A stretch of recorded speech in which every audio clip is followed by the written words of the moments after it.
Hey, hey, hey. Time for another Out of This World story from rSpace. Who needs closure when you can have chaos? Today on rSpace, embrace the single life and leave behind the unfaithful baggage. My wife and a childhood friend did more than reconnect, so I exposed her secrets to the world. Let me get right into it. My wife and I met when we were both in our senior year in college. We started talking based on an interest in the same TV shows and anime, and then we eventually fell in love.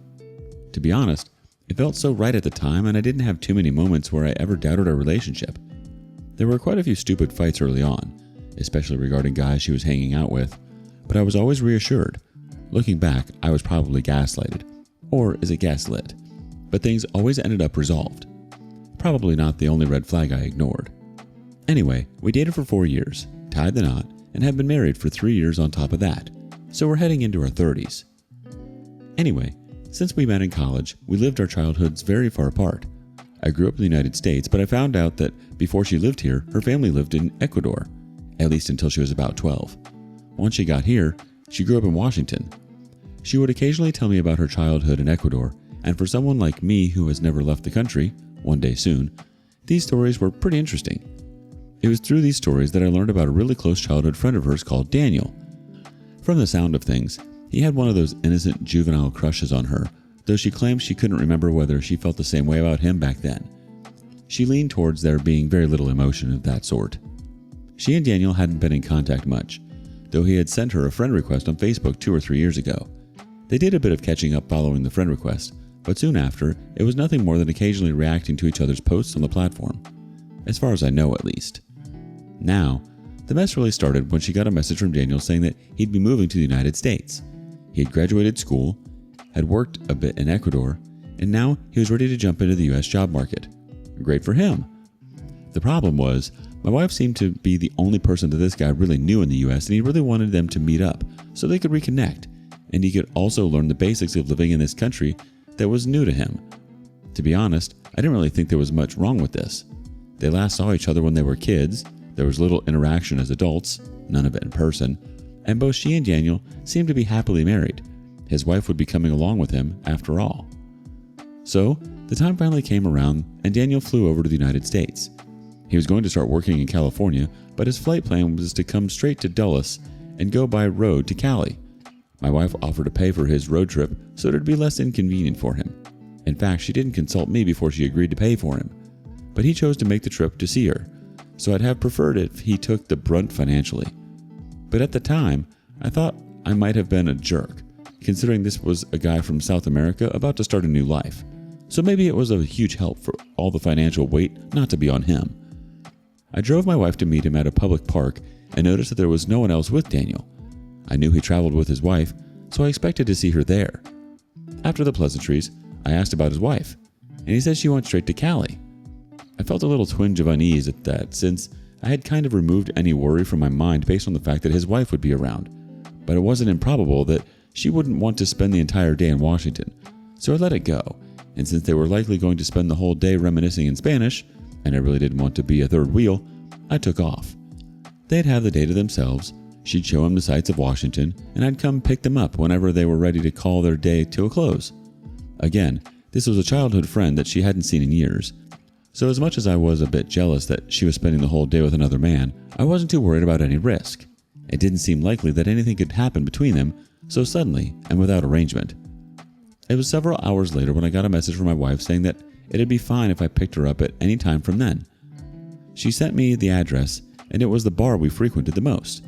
Again, I felt a little jealous, but it's a great bar to drink at and converse, so it made sense. As long as no one had too much to drink, things would be fine. About 15 minutes after she sent the message, I left the house and made my way to the bar she was at. I got there and saw her and Daniel sitting at the usual spot, laughing intensely. I walked up to them, and while my wife smiled on seeing me, the laughter kind of faded out. The two of them didn't seem to be very eager to leave, but I guess my presence was like a bad omen bringing their great night to a close. My wife said bye to Daniel and hugged him. I shook his hand, and we all left the bar together. My wife ordered him an Uber to take him home, and we drove back to our house. So how was your day with Daniel? That was the first thing out of my mouth as I took off my coat after entering the house. She seemed very happy to recount everything that happened, and again, I felt jealous. But wouldn't you say it'd make sense to be happy about reconnecting with someone you hadn't seen for a very long time? I chalked it up to my insecurity and listened to her, and she went on and on about how they walked through the park and chatted, how she took him into a museum, how they got a quick bite to eat, and how they ended up at the bar. I had an odd feeling towards the end of her story, though, because she had a lot of details to share about what they talked about in all the other places, but they didn't seem to talk about much beyond the sports game that was on at the bar, at least according to how she recounted the story. I didn't pry, though, because I hate seeming overly suspicious and insecure, and I really had nothing solid to be wary of. The rest of the night went fine, though, and I got over the niggling feeling I had. The next morning, literally seconds before I walked out of the house for work, my wife quickly squeezed in that she might be going to see Daniel. Yeah, at that point, I had a lot more than a niggling feeling. We had a conversation that went something like this. What? Isn't he supposed to be heading to California today? Do you want to see him before he heads to the bus station or what? He'll push his departures back by a day. Just a day. He'll go tomorrow. But there's so much to talk about, and I don't know the next time I'll see him. When did you find out he was staying an extra day? We talked about it yesterday at the bar, but nothing was confirmed yet. He let me know he'd made up his mind this morning. I just kind of stood there dumbfounded, with a sinking feeling in my gut. Something just seemed wrong. Daniel wasn't a bad-looking guy. I'd say I look better, though, if I do say so myself. So I started to wonder whether she felt some kind of spark for him that wasn't there when they were kids. I must have stood there without saying anything for quite some time because she said, "Babe?" to catch my attention. And in response to that, all I said was, "Okay." I had to get to work, so I turned to leave right then. She must have felt something was wrong because as I stepped through the doorway, she said, "I have to show up at work, so I won't spend much time with him, baby." I didn't bother replying. Now let's fast forward to when I was at work. Honestly, I was having a pretty hard time concentrating because I had a very unpleasant feeling about my wife and Daniel. To be honest, I struggle with insecurity sometimes, so I had to keep asking myself whether I was overthinking things. I tried to keep my mind under control, but I failed, and I decided to ask to leave work early. My boss loves me, so that wasn't hard, especially since it was such an unusual request for me. I was granted permission, and off I went. I started to feel very crazy at this point, especially because I did something I'm not super proud to recount, but it was worth it. I've always been good at thinking things through, so the first thing I did was to park my car at a shopping mall. After that, I took an Uber to a Hertz place and rented a very basic vehicle. I drove it to the hotel my wife mentioned Daniel was staying at, and I found a place to park that gave me a good view of the hotel's entrance. In case you're confused, I obviously couldn't drive my own car because my wife might have recognized it. Again, I felt crazy and stupid during all of this because I wasn't even sure she was at the hotel. If she was to be believed, they would have taken another day out on the town. My wife would know better than to stay at a hotel room with another man alone, even if it was just to talk, because putting yourself in such situations is a recipe for trust issues. I'm not joking when I say I sat in the car for 4 hours straight. I was hungry and I needed a pee, but I was scared that any time I took off could be when I'd miss what I was hoping, or really not hoping, to see. But almost as soon as it started becoming unbearable, I caught a familiar figure emerging from the hotel. It was my wife and Daniel. I remember trying to make excuses for her in that moment. They were coming out of the hotel, but I had no idea what had happened between them. Maybe she wasn't in his room. They could have been in the lounge or at the restaurant or bar. But the fact she was there so late in the day made me uneasy since she had told me she wasn't going to spend much time. I was tussling with doubting her and trusting her in that moment. Well, the tussle lasted until I saw a car pull up in front of the entrance. It was an Uber, I assumed. They both walked up to it, and he opened the door for her. And before she ducked into the car, I watched them share a deep kiss.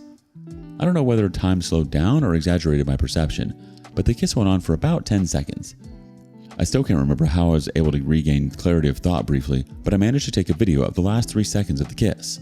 Then she hopped in the car, he closed the door, and her car left. And I sat right there in the stupid rental car, unable to process any more thoughts. My brain felt frozen. I think I sat there for an additional hour before I went to return the rental. I didn't go back home that night. I told her I had to work late and I'd stay the night at the office. She sounded disappointed, but she didn't seem wary, because this was something I do frequently. I planned to sleep in a hotel, but then something occurred to me. My wife knew I wasn't coming home, and if she wasn't expected at home, she likely wouldn't have cut her night with Daniel short. I was still going to sleep in a hotel, but this time, it would be the exact hotel that Daniel was staying at. I just had a very strong suspicion that she would go back to the hotel to spend the night with him and try to leave in the early hours of the day before I could possibly get back. So just like that, I went back, taking my car this time. and I booked a room. Fortunately, they weren't fully booked. It was dark already, so she wouldn't find it easy to spot my car, especially where I parked it. I went into the lobby of the hotel and sat in the most inconspicuous location I could find that had a view of the door, though it was a pretty big lounge, so I wasn't exactly hidden. I had gotten to the hotel just 35 minutes after I had called her, so I hoped I had gotten there before her, if she was even going to come. Almost as soon as the thought crossed my mind, who do I see walk in? And she was wearing a certain red dress that I had never been too shy to let her know how much I liked. I'll admit that all I wanted to do was get evidence that she was there and confront her with it later, but I think I lost my mind at that moment.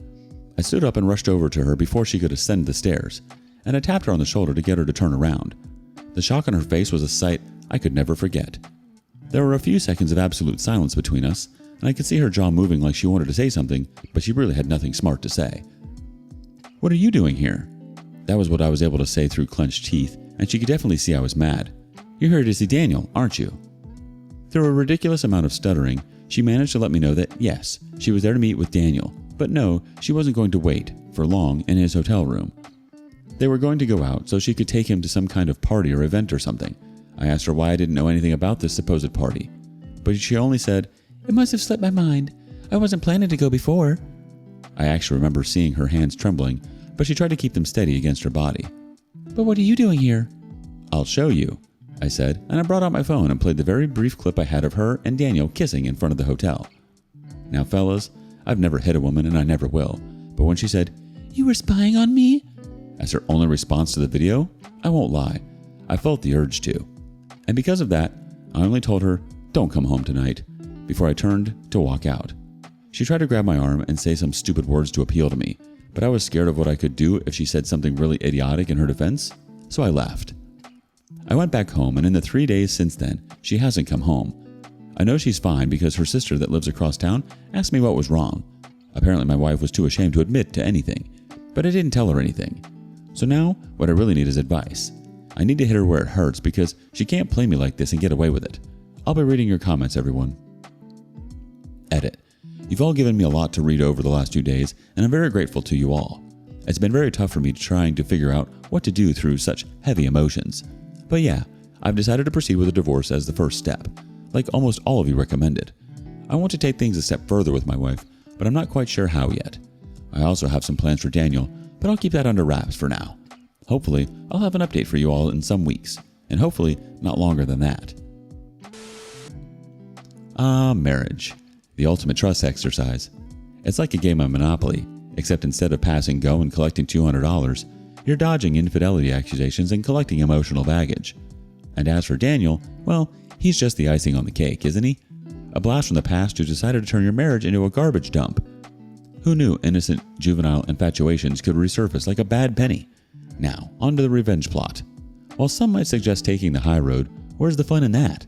Nothing says revenge served cold like a divorce settlement that leaves her wondering if Daniel's charm was worth it. Sounds like it's about time your wife's sister knew exactly who she's related to. Update. Hey everyone, I'm glad to say that the update you've all been waiting for is here. And I'm just as happy to be telling you all about it as you will probably be to read it. The first step for me was the divorce. I've got a friend from college who is now a pretty successful divorce lawyer, and he was the first person I gave a call after getting my mind settled. Papers have been filed, she's been served, and while we haven't come to a solid agreement on anything, we don't have children and our income isn't too far apart, so it's unlikely that I'll be paying much alimony, if any. I can live with that to be away from her. We don't own a house and have any kids yet, so fortunately, we won't have to go to war over those things. I'll leave her with the apartment since the rent was ridiculous, but she loved the view so much. I couldn't care less. Oh, she called me the other day, crying, asking whether she could come to the house and talk things over with me. I told her she could say whatever she wanted to say over the phone, but she just kept weeping, talking about how she was all alone and she just made a mistake, and a lot of other nonsense through her tears. I might have folded, but all I needed to do was quickly look back at what she had done. And it was like smelling salts to me, brought me straight back to my right senses. I knew Daniel's name and I found him online pretty easily. His wife wasn't hard to find after that, and all I had to do was tell her everything I knew about the little detour her husband took on their trip to America. The video I had helped seal the day. She was mad, but it was easy for me to be there for her because I was in the same boat as her, on opposite ends. We've been talking a lot, and she's a very attractive woman. I'm not saying I'm planning to do anything, but it'd certainly be poetic justice for both of us. We'll see how that develops. Anyway, she's going to leave his butt, which is exactly what I wanted. I just hope she doesn't backtrack, considering she came to America dependent on him. For my wife, I had to be a lot more heartless to get at her. First step, I created a group of her closest family members and friends and let them all know, including the sister who she still refused to tell what had happened. I didn't share the video with them, but I was ready to pull the trigger on that in case anyone chose to doubt me out loud. Next, I didn't have any way to make her lose her job, but I did think I could make the workplace a bit more uncomfortable for her. This part was tough because I didn't want to have to deal with the whole defamation thing, even though it was true. Fortunately, I knew someone who works in the same building as her, though on a different floor. So I chatted him up and let him know about how I had separated from my wife. Yada yada yada. I asked him whether he knew anyone on my wife's floor, and he let me know that he did. All I asked of him was to plant a seed in that person's ear, and hopefully the rest would spread like gossip does. I told him I'd owe him lunch if he did me right. You should have seen the smile on my face when my wife called me, fuming, asking why I would tell her job about what happened. I told her I had no idea what she was talking about. After all, I didn't know anyone at her office. She knew that was true, but she kept saying, "You must have told someone, somehow, you must have." I could hear her fighting back tears as she shouted at me, but I only enjoyed it as she did. She also screamed about the fact that I told everyone close to her about what she had done, but only told her to be thankful I hadn't sent them the video as well. She promised she was going to make the divorce hell for me, but honestly, I'm ready for it. I should have waited till things were finalized before my revenge, but I guess I was too eager to get back at her. Either way, I'm happy being free of her. There's no point sticking around with cheaters. I'd rather be single than be with someone who was unfaithful. And if these are the cards the universe has dealt me, I'll take them. There are better things for me ahead. So thank you all for listening, and I hope you were able to learn something from my story. It wasn't fun to go through, but I'm still young and I'll try my best to never waste my time on a woman like her again. Nothing quite like the sweet scent of revenge in the morning, right? Divorce papers filed, wife served, and a new chapter of freedom beckoning. Creating a group chat to spill the tea to her nearest and dearest? That's some next level petty genius right there. And leveraging your inside man at her workplace to sow seeds of discomfort? Well done, OP. Planting a seed of doubt in the fertile soil of workplace gossip? Truly a stroke of diabolical genius. Why waste time on someone who can't stay faithful when there's a whole world out there waiting for a revenge-savvy bachelor like yourself? Cheers to better things ahead, OP. Has there ever been a time that you sought revenge? Share your stories in the comments below. Thank you for joining us today on rSpace. Be sure to like and subscribe and hit that notification bell so you don't miss out on our next video. See you next time.